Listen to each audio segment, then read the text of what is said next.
Off top in the 50s, Ronald Reagan was the president of the Screen Actors Guild and is the reason why we have residuals. Play the music. This is the Domonique Foxworth Show. Welcome to the Domonique Foxworth Show. I don't know, weird. Don't look judgy at me. Act like you have some. Okay, well, we can get into it.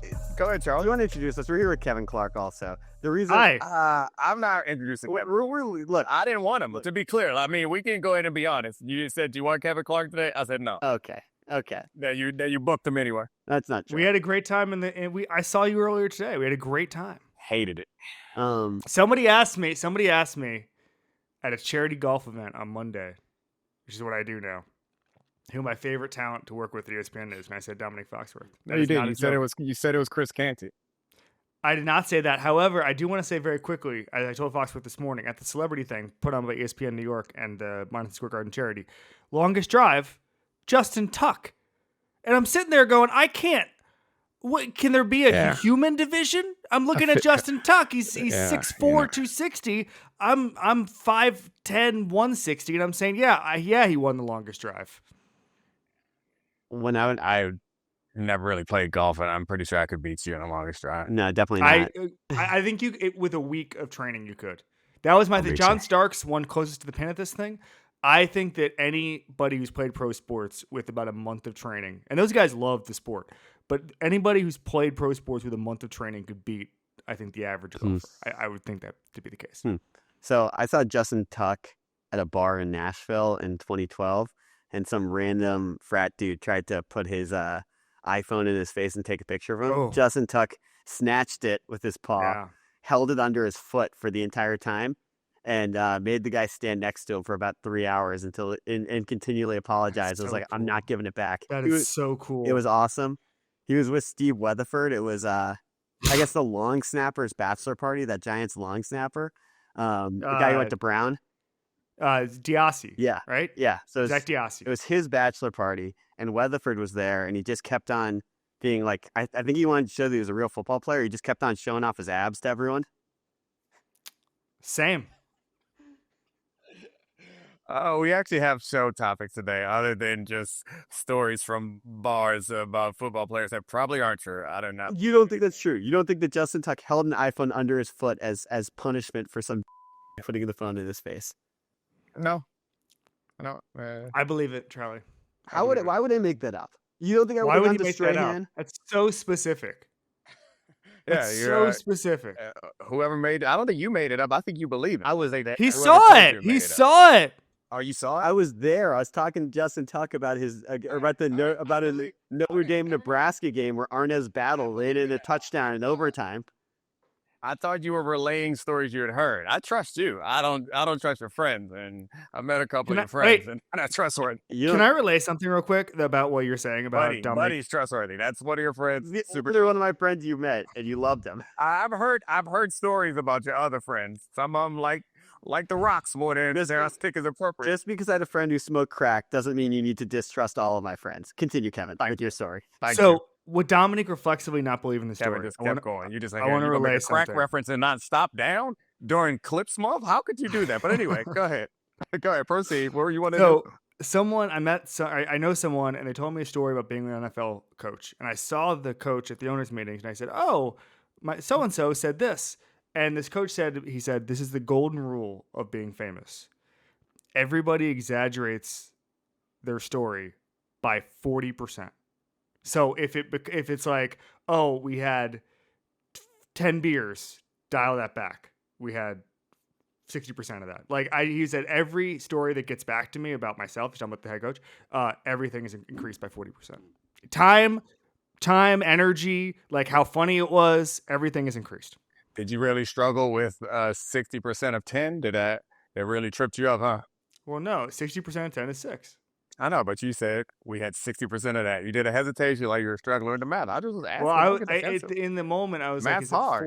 If I say I'm dialing it back 40%. That's all. I wanted a little bit of honesty. There we go. No, I'm saying if I'm dialing it back 40%, I'm dialing it back. Yeah. I know. I'm saying that I saw that you were thinking. What is going on today? We've had such pleasant shows for the last month, and this is what it's all about. Yeah, this is why I'm.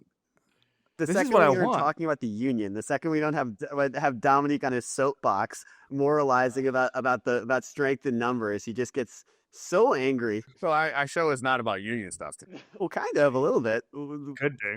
Well, no, I mean, it is now. it's tangentially related. Which is we have some football stuff. We're going to talk about contracts, which inherently gets into some union stuff, and we're not going to talk about the collusion controversy. We're talking defensive ends, and I think the entire world stopped because we finally got Jerry Jones talking again. We felt like the first winds of fall. Like I really felt like I felt charcoal. Yes, I felt truly. crisp leaves because Jerry Jones had a press conference where he decided to say that Micah Parsons ain't and if I pay you, it might be a bad contract. And we all know where this is going. It's all going to a point where, the eve before the NFL season, Micah Parsons signs the biggest contract in Dallas Cowboys history because he is their best player. He's deserving of it. But what I want to ask you guys about this is, why is Jerry Jones doing this other than just have press conferences? Is there any strategy? Is there any reason other than that to make this statement about Micah Parsons, who's not like he is their best player? He is their best player in a decade on this team. Adam Schefter made the point, and it was after 2 hours of discussing this on 4 different occasions, and Adam made the point continuously that this is the wrong way to go about business. But eventually, it warmed down, and he finally made the point that I still don't fully agree with or understand, but he made the point that waiting till the end of the contract allows you to hold on to the number that you pay the player for longer. So while you will be the highest paid immediately as the cap rises and as players top your player's number, the fact that you waited till the end means that you will still have more time on the clock under this number that is now small, which I get in theory, but if that were a strategy, then the end of the league year would be the first time you would immediately sign at the end of the league year of after the 5th season or whatever, because by waiting till the end of the offseason, you've had Myles Garrett and TJ Watt, and that's bumped the number up. So I can't quite think of a realistic strategy other than it ain't that important. He got enough rings. What he want to do is get some attention, have some fun. So I don't think there's much of a strategy. And you mentioned like it's not the way to go about business. It is the way to go about business if your business is Jerry Jones. And it seems to be the case. And I don't think there's any strategy. And the reason I say that is that, so I was looking at the over the cap roster texture, and the Cowboys, I think, number 2 in the NFL in elite money because they have 2 guys making $75 million, Dak Prescott and then Micah Parsons in his 5th year. And with that $75 million, okay, that is what the Eagles pay this year against the cap: Jalen Hurts, Jordan Mailata, A.J. Brown, Lane Johnson. Okay, so they double the players, more talent in that grouping than the 2 there. And it's because Howie Roseman immediately signs guys. And why does he do that? Number 1, he understands cost certainty. Number 2, most importantly, he understands that the earlier you sign them, the more flexibility you have and you can get out of it if, in Jerry Jones' scenario, someone gets hit by a bus or whatever, however he described it. Like, he said car. He said car. Howie Roseman. Oh, yeah, you can survive the car. Bone playing out of his leg. Yep. I've been hit by 2 cars, and both times I could have played that season. What? You don't know that about me? I didn't know the You second got one. hit by 2 cars. I only knew the first one. I was hit by a car walking to Starbucks right outside the Ringer in 2016 and broke my foot. And then my wife and I got rocked by a car on Sunset Boulevard like a year and a half later. It was crazy. I went to the trauma ward and everything. I'm good though. What? What do you mean, what? Like, What follow-up questions Were you do you have? jaywalking? I was fine. I was jaywalking. No, we're not blaming the victim. I No. wasn't blaming. The I was Starbucks inquiring thing, about the victim. The Starbucks one, I was jaywalking. On you. Having You said would say that, on me. You would put your hand up and say, "My bad. This the is insurance companies gave me half my settlement. They were like, "This is your fault," and I was like, "All right, fine, whatever, bro." And then There's this he's a guy now, Sam Fortier, who covers the Commanders for the Washington Post. I need him in the industry. He's rising up the industry. I need him in the industry because he was there when I got hit by a car, and I completely no-sold it. I was just totally tough, and I need him to tell that story for the rest of my life. So I am vested in him being in the industry because I really took it like a champ. I think you're anyway. remembering it differently than it actually happened. I think you're remembering it 40%, 40% more than you would have if it wasn't a celebrity story. No, it was awesome. It was awesome. All right, so Howie Roseman understands that things like this happen in life, but you have the flexibility. Like Howie Roseman got out of the Carson Wentz deal. When they signed that deal, it seemed so sound and for a ton of money, and it seemed like Carson Wentz was the guy. It's a sunk cost. They're able to move him, and they're able to retool within 2.5 years, 3 years. And I think that that's the one thing, like dead money and these teams moving off these really expensive guys, that has changed dramatically. Because it used to be, okay, we sign these guys, we're going to be there for the long run. Now it's like, we'll take a $60 million dead cap hit. We'll take all of our medicine right now and move off it. I think Antonio Brown in 2019, whenever he got traded, had the biggest dead cap hit in history, and it was like $20 million. Now teams will take that like it's nothing because of the rising cap, because they just understand how the cap goes. And so everybody has sort of moved on and understood how to be flexible with their cap. And it feels like the Cowboys are still scared of that. And I'm not that up on the cap stuff like some of these other guys, but I do know that signing guys early works, and there is no justification for what the Cowboys are able to do. The Jerry stuff is interesting and fun for us for TV. I think it feels like he appreciates that more than almost anything else. I heard you. I think you watched me on Get Up this morning and remix one of my lines, which I appreciate. I appreciate that you remixed the line. Good job, buddy. I give you credit all the time. Do you want to say the word? Jerry Jones is programming a reality show.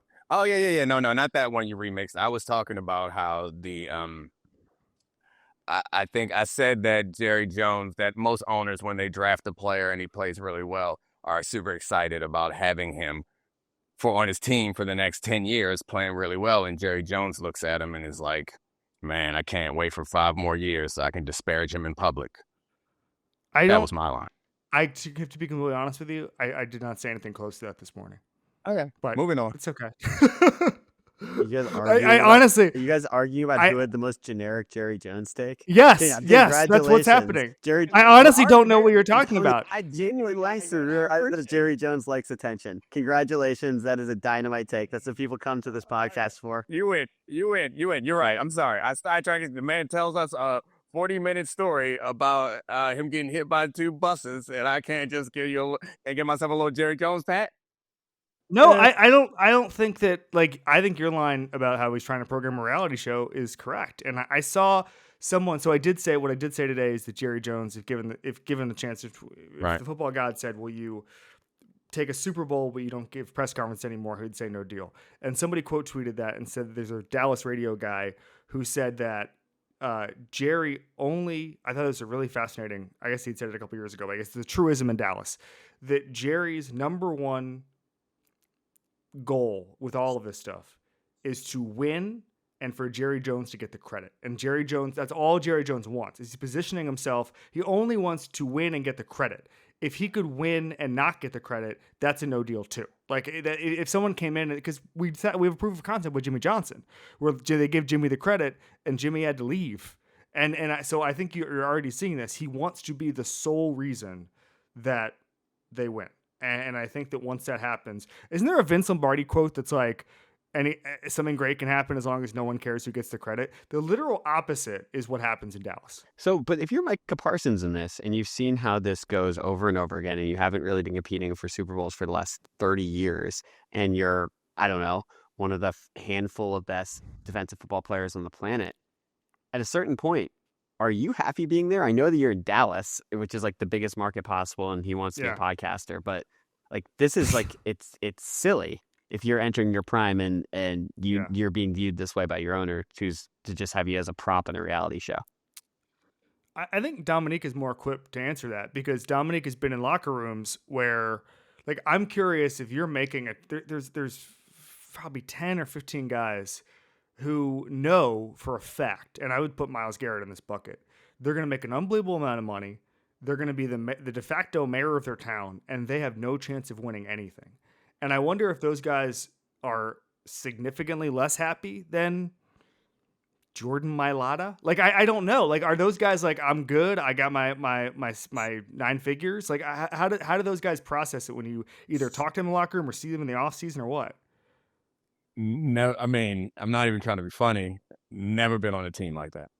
No, I mean, but you're around players. Right, but I've never been on every player that I've been around started the season believing that their team had a chance to win a Super Bowl. But like, I've never been around a team. If you see Joe Thomas in Hawaii in the NFL, like PA meetings, he's not going to be like, oh, I can't wait to go 15-1. He's kind of like, I'm going to go play 16 games and go to Canton. Okay. Yeah, yes, I never went to a Pro Bowl, okay? I said NFLPA. I know, that's when Charlie started giggling because I knew what you were doing. I caught you in midair. You were like, no, I promise you, I did PA this meeting. Is insane. This is insane. Impressive. I never made a Pro Bowl. All right. Yeah. Neither did I. I can't even win a long drive contest. I got Justin Tuck around here. Yeah. I mean, I've never had those deep conversations with guys, but I assume that most people were like, it's your circumstance. You understand your circumstance. You come to terms with it. I haven't talked to people who I know I have friends who played on some of those pretty bad Browns teams, and it's demoralizing. You show up to work. I think it's a lot more like a regular job. Like, you show up the same way that I think probably most people feel about their job. It's like, I don't love it. I'm here to do my job, and I'm going to go home. Well, my follow-up to that would be like, the sample gets even smaller when it's someone like Micah Parsons, and the Cowboys aren't around, but he's also a player because he's so in demand. He has leverage to do different things where, I mean, I'm not saying he can force his way out. There's a good chance the NFL would collude against that and not let him get to a trade or get a contract he wants in that situation. But if you're him, when you hear this stuff, I mean, we know he retweeted it. We know he was unhappy with the Jerry Jones part of it. Does the value proposition change because you're so famous as a Cowboy, or that you're happy with this, that you're happy being part of the circus, or is this something that becomes a point of frustration for Cowboys over time? That's for you, Domonique. Domonique is directing traffic. There's no overtime in Dallas. Like, I think we all look at this as if the situation is unique. Like, the situation, as if this particular situation is unique. What's happening in Dallas is unique, but it's not unique for them. Like, I would love nothing more than to be able to make the argument that Jerry Jones's antics are putting his team in a situation where it's harder for them to have success. But maybe you could say it's harder for them to have the like high-end success because of his antics, but like it's the soup that you live in over there. Like, it's hard for me to think that anybody on that team like takes the things that he says or does all that seriously, especially given the track record of him like kind of negotiating publicly, saying how CeeDee Lamb isn't this and Zach Martin, they're getting used to life without him, and Dak Prescott, I don't know, and then ends up paying them all top of the league money. So like, I don't think that anyone in that locker room is paying much attention to the stuff that he said. Two things. Number one is I've become a little more, I genuinely believed that Myles Garrett couldn't be paid off with a new contract a couple months ago. I was like, oh, this one's not about money. And then it turned out it was about a lot of money. It was about a lot of money, and money cures everything. And I understand like the franchise tag and how teams control players plays into that part of it, but he did sign a new deal. He didn't try to force his way out. It never really got that ugly because it got resolved in the spring. Okay, there's that part of it. For me, when we talk about like distractions, and again, Domonique would be far more equipped than me, I think the distraction that Jerry poses is for the coaching staff and the front office, not the players. Because the players can be like, I don't know, man, that was a little weird. But Jerry is giving a press conference before or concurrently with the head coach every single week in the locker room. And there are times where, you know, I think there were a couple instances where Mike McCarthy kind of gave non-answers on injuries, and Jerry was just blabbing away about what the injuries are. And it's really hard to message that way. And messaging is so important. And so if I'm Brian Schottenheimer and I'm saying, hey, I mean, you could almost play it like a good cop, bad cop thing, but I don't even think they're that savvy, right? Like if you're Brian Schottenheimer, you're trying to message to Micah Parsons, hey, we want you here, we want you to do X, Y, Z, and then Jerry's freelancing about calling them whatever. Like that is just not healthy, and so the players can ignore it, I think, for the most part, unless he's talking about you and it's really offensive.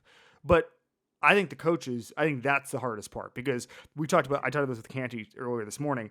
Your You go to favorite? their training camp and you don't feel like football is the most important thing. It's the only camp like that. Like there's all like CSI actors on the sidelines and everybody. There's so much, BS that's going on and so many guests and all that stuff. And football seems secondary. It's the only camp like that. And I just think it's a very hard place when coaching is as important as it's ever been. It's a very hard place to be a coach. I agree with that. I have nothing to add, so I'm going to pivot to another event topic, which is this one. I'm genuinely confused about what opinion I'm supposed to have on this, and this is the Shemar Stewart situation happening in Cincinnati. So we heard rumblings a few weeks ago that Shemar Stewart, who was the last first-round pick unsigned, was arguing over Boyd language in his contract and how that language was different than what other first-round picks have gotten in the past with their guaranteed deals. And then it's progressed to him. He's working out at Texas A&M. There are rumors even that he was going to try and see if he could regain his eligibility. That's sort of been debunked, but he's not going to report to camp, allegedly. Well, Bengals ownership and Mike Brown gave their press conference on it yesterday on July 21st and basically said that they don't blame Shemar Stewart. They blame his representation. And he's working off the information that he has, and his representation is this young agent named Zach Hiller, who has a funny social media presence. He looks exactly like if you were to have a young guy who's grifting and pretending to be an agent, he would have that Instagram. And their explanation was, nothing we're doing is abnormal. This is foolishness. Other first round picks have gotten this language, and you guys have been misled. And when I hear that, I want to sign with Shemar Stewart, but I don't understand if he's actually just being given bad advice by his agent or if the Bengals are totally in the wrong here. Well, I don't want to get in the business of defending Shemar Stewart's agent because I don't know much about that. But I will say that if you listen to Mike Brown himself, his own comments about this, it suggests to me that the Bengals are still in the wrong. It seems that he talked himself into making the argument against what he's asking for. So to be clear, what it's alleged that the Bengals are trying to do is change the default language in the contract so that they can get out of paying guaranteed money after one season. And they're saying that other people signed this. But if you listen to Mike Brown talk about it, he's saying there's no reason for them not to sign it, essentially insinuating that obviously Shemar Stewart's not going to do anything to trigger the default language, which, yeah, I agree. So then if you know that to be the case, why do you want to put this default language in the contract? And you can say whatever you want about his agent. His agent has other clients. He's had other first-round rookies. He signed those clients. Everyone else in the first round this year signed a contract. I can't imagine that. I mean, I don't have to imagine. Mike Brown is suggesting that they are the ones that are trying to change his default language. He's saying that it shouldn't matter to them, but it matters to Shemar Stewart, and it matters to all players in the future who get drafted in the first round who will not want this default language in their contract. It seems to me like the Bengals front office, Domonique, operates as if no one on the team has internet. Because we started out like a couple months ago, if you remember, Katie Blackburn was talking about Trey Hendrickson's deal and was like, well, at some point he's got to be happy with the offer because it's a lot of money. And it was like $28 million. So it was way. And apparently the guarantees are pathetic. That was the phrase that was used today in a report. The guarantees are pathetic. And so, yeah, $28 million. I'm happy with that. Charlie's happy with that. Foxworth, you might not be. But like Trey Hendrickson, who was like 40% of their pressures last year, he's not happy with that. Didn't he lead the NFL in sacks last year? He's not happy with that because he's looking at Myles Garrett and TJ Watt and the price Micah Parsons is going to get. So yeah, like you can't just, I don't want to say but you can't just bully people into signing deals. Like and now with the Shemar, it feels like they try to do that a little bit. And I don't know who's right with the Shemar Stewart stuff. I'm not good on the contract language stuff, and I'm not pouring through it. But I think that the Bengals at this point have lost the benefit of the doubt on this stuff, and so I'm gonna be hesitant to take their side on it. Mike Brown should not talk anymore. I admired his tie, the bookshelf tie. Magnificent. The Bengals, by the way, the Bengals are, and I've said this before, but they're the weirder older cousin of the Cowboys in as much as that, like, they draft good players. They build in a way, like Mike Brown is the GM, just like Jerry Jones, and he drafts. I don't know if you've heard of this theory, but like, so they draft big school guys who've played in a lot of games, right? That's their thing. And the sort of conspiracy theory is that the reason that they draft big school guys is because they have such a small scouting staff that they can only focus on the bigger schools, which I thought, which holds weight. Well, there's something interesting there, and too. Works. Well, there's something interesting there too. But Shemar Stewart is a big school guy, and he played a lot of football. Yes. But he had 3 sacks over 2 years, and 1.5 his last year. But he's an incredible athlete. An incredible athlete. Right, but I think, but he needs reps. And at what point is this negative to him to not sign a contract and be there and develop as a player when the second deal is the important one? And they've done a number of steps. They try to replace you a year and a half early there if you're going to become expensive, and we've seen that. And a bunch of their defensive, like, they let Jesse Bates go. They haven't drafted a safety who's been as good as Jesse Bates, right? So now you have a defensive lineman who's in theory going to develop into a great pressure generator, dominant force in the defensive line, presumably to help undercut a Trey Hendrickson deal, and then you don't sign him either. So what do you got? Yeah, I mean, and I think everything about what they've done, even though they missed the playoffs last year, everything about what they've done suggests that they're trying to make a run for a championship right now. Everything except for them not signing their best defensive player and not signing their first round pick. So they're notorious for being a slow starting team, and they missed the playoffs last year by 1 game. The idea that having their first round pick in there could help them in their all-pro pass rusher, and that could help them get to that point, or at least have a better start. Like, that's the part that jumps out to me as, like, what's most important to you? And for Joe Burrow, like, he's also not the youngest guy. It just feels like this organization had a very nice run to the Super Bowl, and they have a great quarterback and a pair of really good receivers, and we want to pretend like that means that they are a different group. They really are. It's still the Bengals being run the same way the Bengals have kind of always been run. I don't know, though, but like, you've talked about this, and to me, this one's a little bit more complicated than that, because it's just really unclear how weird this stuff is. And like, I know you said that his client, his agent has had other first round picks signed. The guy represents J.K. Dobbins, Dalvin Cook, who's at the end of the line, and James Cook. Zay Flowers, he represented. He went into a contract year, and the guy dumped him. Zay Flowers dumped him, said, out of here. Need a real guy. So like, I don't know, like, when you hear this and you see this, you see a young agent doing this when every other first round pick signed, it just doesn't add up. It doesn't add up that this wouldn't just be simple.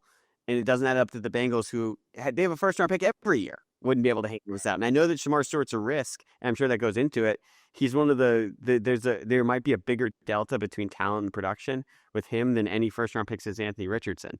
And like, I'm not arguing that I know. And I think I'm just suggesting that it seems like, based on Mike Brown's own comments, like, it seems like he was saying that the change in the default language should only matter if you plan on being in jail. Like, that was his quote, was like, I don't want to pay a guy who's sitting in prison.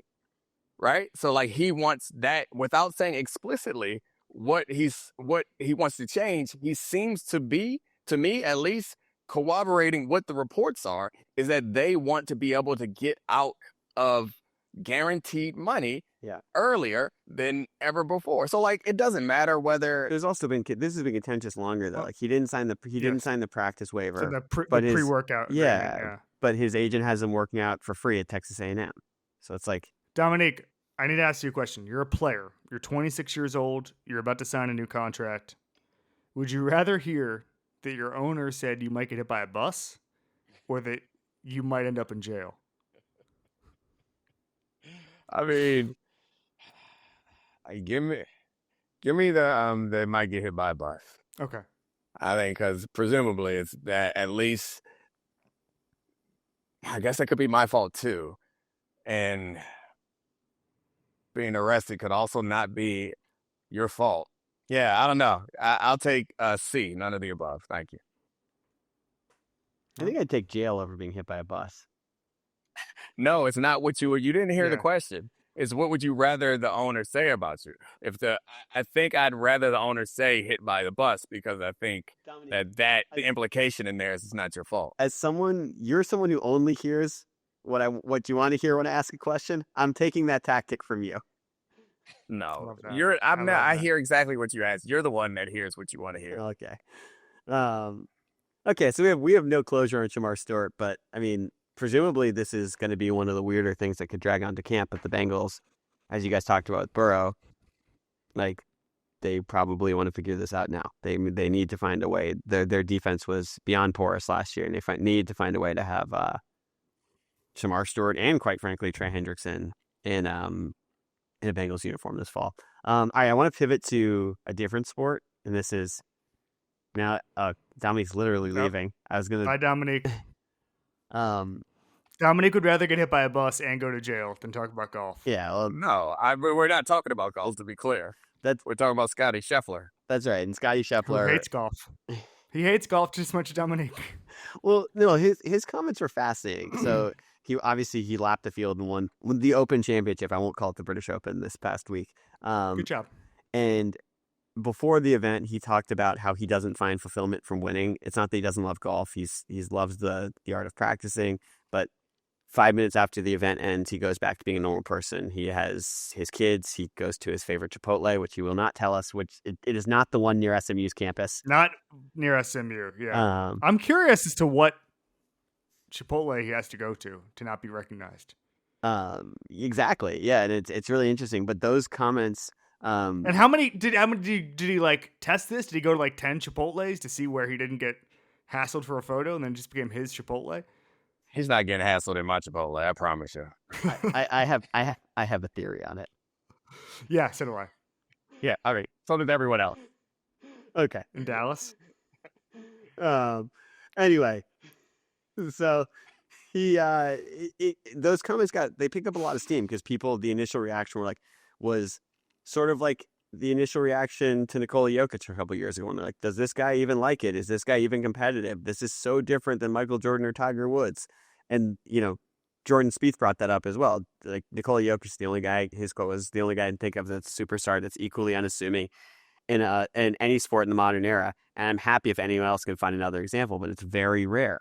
And what I want to know, Domonique, is when you hear this, do you think this is someone in Scottie Scheffler who's clearly dedicated to his craft, who's clearly dominant in a way that no golfer has been since Tiger Woods, who is approaching competition and the mental anxiety of it in a different way? Do you think that this is, how do you read this? Is this a strength? Is this a coping mechanism? Is this something that's learned and something that more athletes should follow? Yeah, I mean, I think it's about the person and the personality. And I mean, first of all, I feel like the way that it was interpreted was not completely clear to people because, what he's not saying is something that I think people took away from it. Is like he doesn't care. Like, he was saying that winning, like he obviously cares immensely about winning, but he was saying holding the trophy itself is like a brief euphoric high, and then afterwards, like, you're back to normal, which to me speaks to some level of perspective. And I know it feels different for different people. This is probably also a result of him being really good. Because I don't imagine that before he had like FU money and before he had enough majors to cement himself. I I imagine the expectations weren't nearly as high. So the like pressure that he felt to fulfill his potential, I'm sure that felt different than it does now. So I have nothing against evolution, but I do think that we should be clear about what he's saying. He's not saying it doesn't matter. He's Right. saying it still matters a lot, and he works really hard, and he wants it to work, but it's not more important than his family. And he also recognizes that there aren't enough trophies to make you feel like Yeah. your life is fulfilled. This is, in his specific quote was, "This is not a fulfilling life. It's fulfilling from the sense of accomplishment, but it's not fulfilling from a sense of the deepest places of your heart." And he, And maybe it is for some people, Mhm. but it's not for him. And that makes me think he's normal. He's able to separate the job from himself, which is very hard to do for professional athletes. Very, very hard to do. And there's a couple things I want to bring up about it. The first one is like, I think all, just to be clear, I'll just spend 30 seconds on this, but like, I think we all in these boxes here have done a lot of things that we dreamed of as kids. And then you get there and then you go, oh, I'm just as happy as I was 2 years ago. And like my happiness comes from something else. It's not the thing I thought it was. It's from my family, and just I know it doesn't seem like it, but I have a cheery disposition and I'm generally a happy person. And but what I do now, where I've accomplished a lot of things I wanted to do when I was 8 years old, that hasn't, like, as Scottie said, like, it's so cool to cover a Super Bowl. And then the next day you're like, okay, I have to get on a flight and then I'm going to go do this. Like, you move on. And it's not the same. Obviously he's winning British Opens and we're just doing stuff, within sports media, but it's still the same is that you get to go out and do your dreams, and you go, oh, this wasn't actually the thing I was going to drive happiness from. Anyway, the other thing I want to talk about Domonique with is, and someone in football texted me about this the other day, and I've been thinking about it since, is how much being clutch has to do with not overstating the moment. So like, Brooks Koepka Brooks Koepka in golf is more of a baseball fan, and he's talked about it. He just shows up, beats everybody when he's healthy, and then gets back on his yacht and whatever. Scheffler now has talked about being able to separate it, and he's just nails whenever he needs the big shot. Someone like Mahomes, I think that they're able to derive happiness from. I don't think that they're going to be in some huge deep dark cave if they don't. I'm sure Mahomes is upset right now, but what I'm saying is like, I think the athletes or the people who say, if I don't get this, I'm going to die, those are the people who end up overthinking the moment. Possibly. I mean, I think Charlie has some interesting thoughts on this, but I think that you kind of framed it a little bit in your original question, Charlie, is saying like, is this just a stress coping mechanism, which like, I think it could be. That hasn't been my own personal experience. I think logically it makes a lot of sense. But if I think back over like my career, the best I played was when I felt the most stress. And I think that you can't fake what Scottie's feeling now. I think it's also a result of him having some success. And at least for me, I would think like I played better when I was like, all right, if I don't do this, then everything I work for would not be like worth anything. And it's like my contract year was probably the best season I had. And that I was depressed all season long and stressed out and played awesome, and recognized that after we lost in the playoffs to the Cardinals, that I was the only one on the bus that wasn't sad. I was sad when we lost, and then I went to the locker and took off my pads and was like, oh, I did it. Like, I did it. I had a great season in my contract year. Like, all the stuff that I thought was going to happen when I got to college, like that, or I thought was going to happen when I got drafted, like, all that stuff didn't happen. It didn't happen until then. And then I obviously don't go on to win a Super Bowl, which would have been nice, but like that's kind of, if it's like a pyramid of like needs, like the financial security, at least for me, is before like winning a championship. That is awesome. That's an awesome explanation. I'm curious though. Have you seen the Jerry Jones clip about the riverboat gambler? Have you seen this? The quote. Yeah. So have you seen it, Charlie? Mm-hmm. Basically, it's that there's two types of people in the world. If you have no idea whether a paycheck is coming on Friday, okay?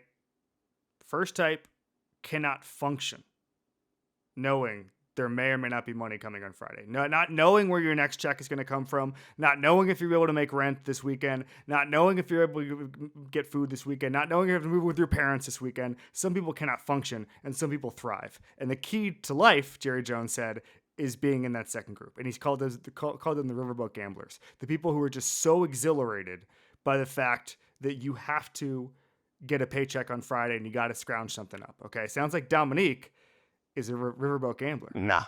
You just said you balled out when you needed to feed your family. Except when you explained it, you made it seem as if Jerry Jones was someone who believes that these people would get a thrill from it.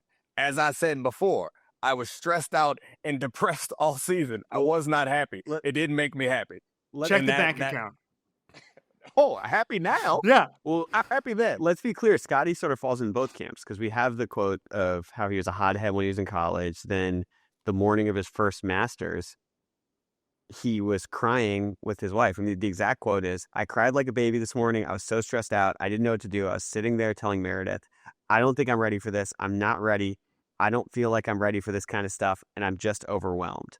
So this is someone, to me, when asked if it's a learned behavior, I find that so interesting because it runs counter to the way we looked at competitive assassins from the past of Michael Jordan or Tiger Woods. Like, they were very clear about showing no signs of weakness, so no signs of stress, dominating the moment, having like an air of invincibility around them. And now you have Scottie, who to me this seems like a learned coping mechanism, being like, I'm sure he woke up with that first Masters trophy and was like, I was so stressed for this. Now I have to go back to practice. It's all the fulfillment's in the practice, is in the love of the game. You have Nikola Jokic, who's, one of the best players of all time in basketball, who has somehow been able to sort of slough off the pressure that we put the best player in the NBA every single year of, like, if he doesn't make the finals, he's a failure, by contextualizing different ways.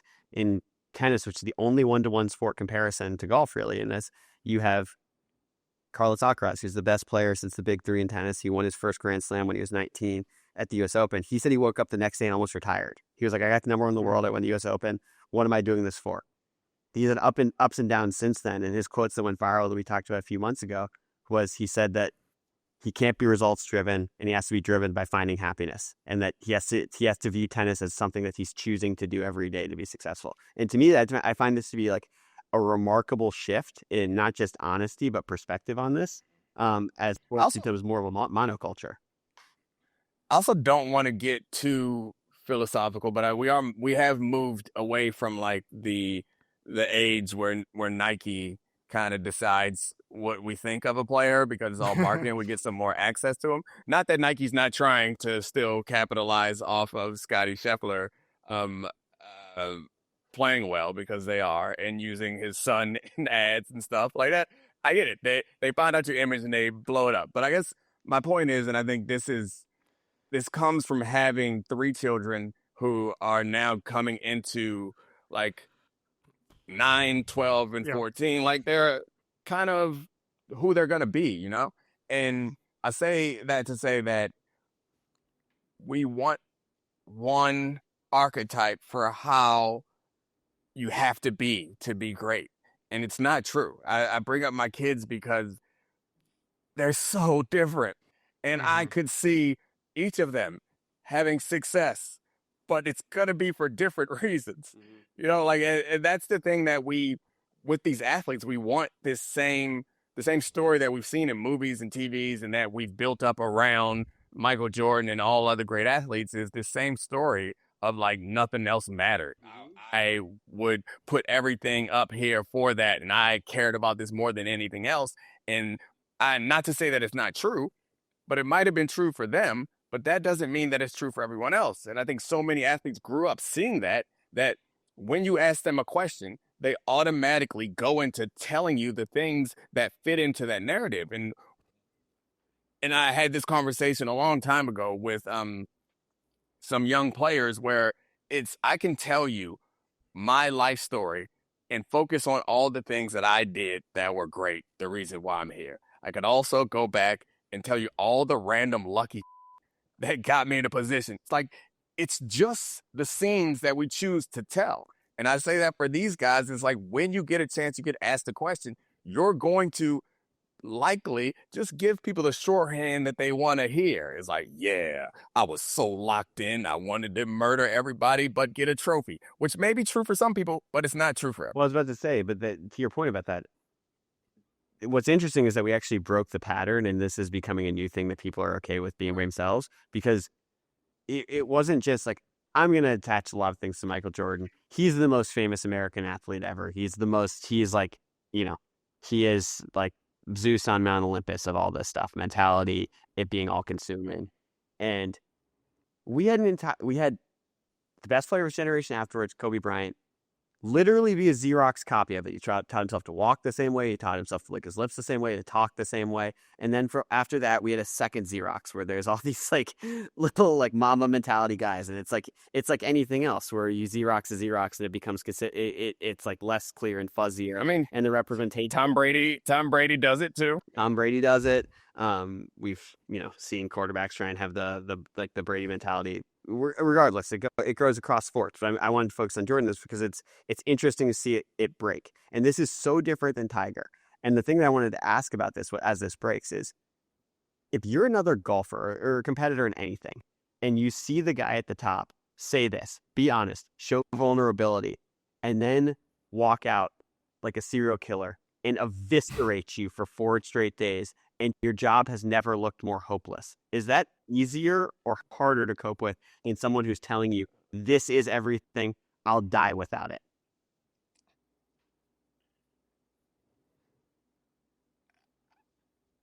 I don't know. I mean, you stumped me. I think that, I guess this is again to how people are different. It's like, I've never thought about that. Like, I've never been like intimidated by the way someone talks or walks or behaves. When I watch the tape, I don't give a what you tell me about what you care about. When I watch the tape and I see what you're doing, that is what would make me be like concerned or nervous or worried. So like that, I get your point, and maybe it's different for these individual sports. And again, maybe it's different for other people, but I can't ever remember the way someone carrying themselves changing the way I felt about about my chances to get there against them. I definitely remember watching somebody tape and looking at my safeties like, hey, over here a little bit. It's a different story. Wow. All right. That was a great show. That was a great show. All right. Thank you to all the great producers. Thank you, Charlie. And of course, thank Kevin Clark. I think I like him a little bit more now. I trust him a little bit more now. This was a fun show. This is the Domonique Foxworth Show.